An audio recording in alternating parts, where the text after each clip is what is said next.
Coming back to the Kurds, of course, we know this.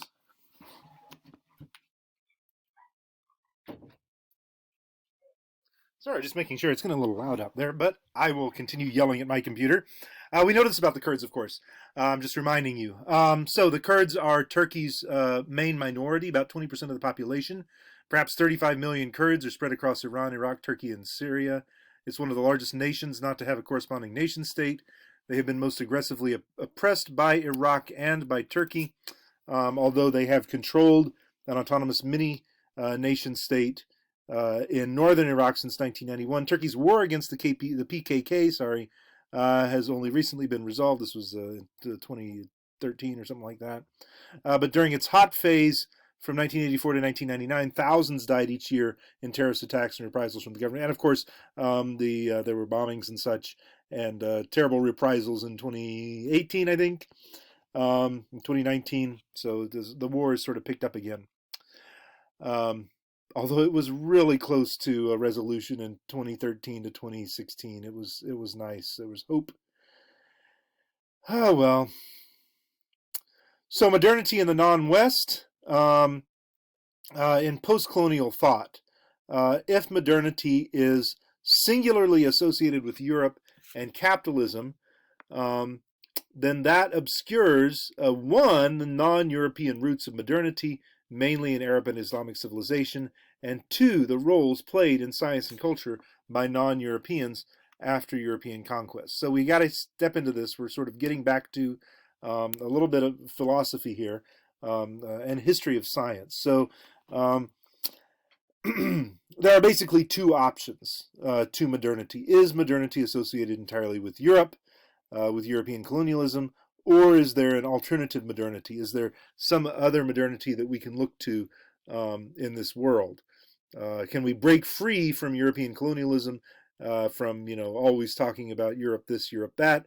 Can we talk about alternative histories here where modernity was something else? And you've already got a little bit of a taste for this. This was a major thesis of Janet Abulogad, who was a historian and sort of social scientist. When we look at the history of globalization, for instance, especially the modernity that before the modernity, the global capitalism before global capitalism, that period in there in the 1100s up until the 1400s, before the Europeans sort of came out and did a radically different colonialism. You remember my description of the Indian Ocean prior to the Portuguese arrival as being a giant free trade zone with a lot of long distance trade. There's also people who have discovered factory production models. Oh goodness, let's see. Let me pause this for a second. Learning how to be a little more efficient with my time here. Okay, so there's an idea among European scholars, especially historians, European historians, European sociologists, etc., who say, oh, modernity started with Europe, that capitalism started with Europe, factory production starts with Europe, everything, joint stock companies and banking and all the rest, it all comes out of the Renaissance and the Enlightenment, and non-Europeans had nothing to do with it.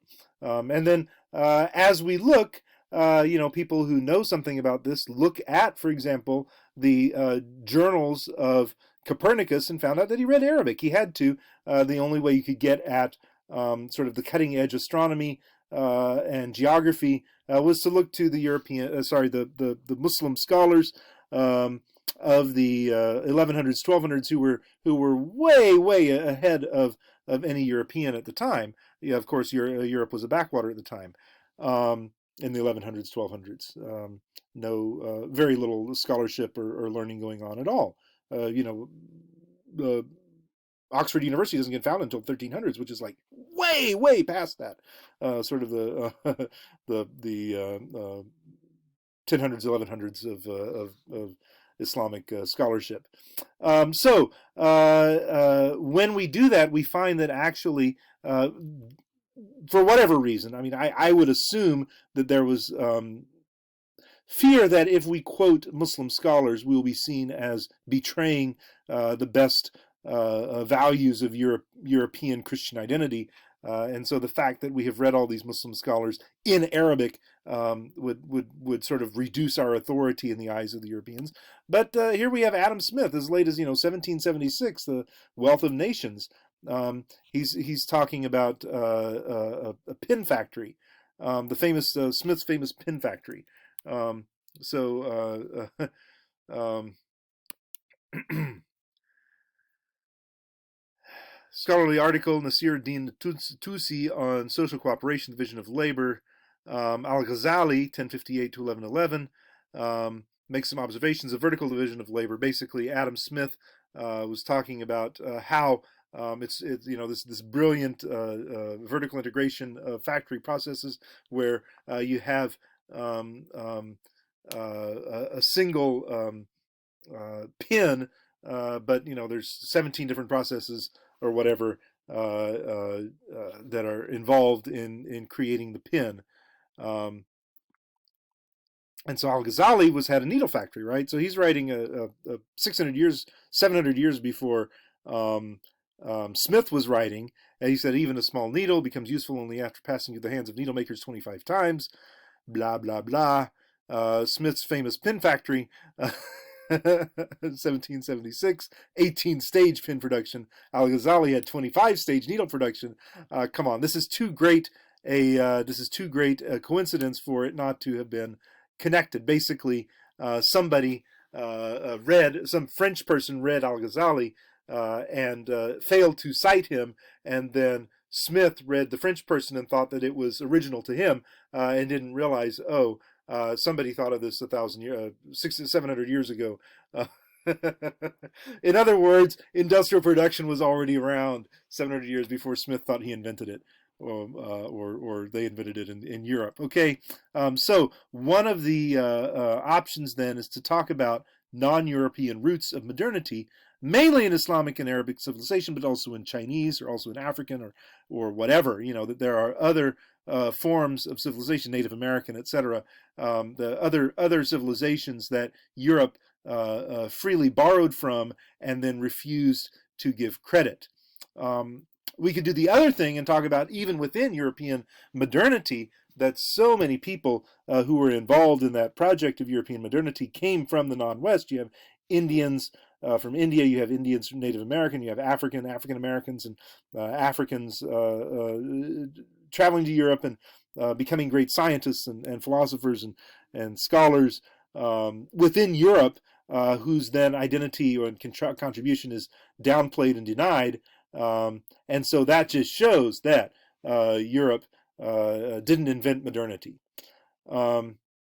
However, at the same time, and so that's an argument. I'm fully on board with alternative modernities. I'm like, yeah, certainly. There's different modernities out there. Europe is not the only modernity. At the same time, I would argue to place Western and non-Western modernities as equal would be to obscure the actual and continued domination of the non-West by the West. And here we have to say, wait a minute, McDonald's is different around the world. And I usually tell stories about McDonald's, and it's a lot of fun. I'm going to try to shorten it up here. Basically, McDonald's in Connecticut. I went to McDonald's in Connecticut, and it's a place where poor people go. Rich people drive through, but when you walk in the door, this was New Haven. This is where Yale is. It's a very, very elite place. And but when I walked in the door, everyone was non-white. Everyone was working class to eat my Big Mac. So what is the meaning of McDonald's in the United States? It's fast food. It's popular. It's a working class, middle class people, and especially in elite communities, it is the poor who are eating there. The Yale people would never dream of being caught inside a McDonald's. They might drive through for the coffee and the sandwich, the breakfast sandwich, but they would never walk in the door. And then you have McDonald's in Jordan. This was shortly before that. I had walked into a McDonald's in Jordan, and when I was in college, I had been in McDonald's in Italy and other parts, France and places like that. And those places, it was all sort of youth clubbing culture, pounding You go to McDonald's in Italy, and it's just like people who look like they're models, and they're all sipping beer because, of course, McDonald's serves beer, and they've got the techno music, and it's a very hip place at 11 o'clock at night in Italy. But so that's a different thing as well.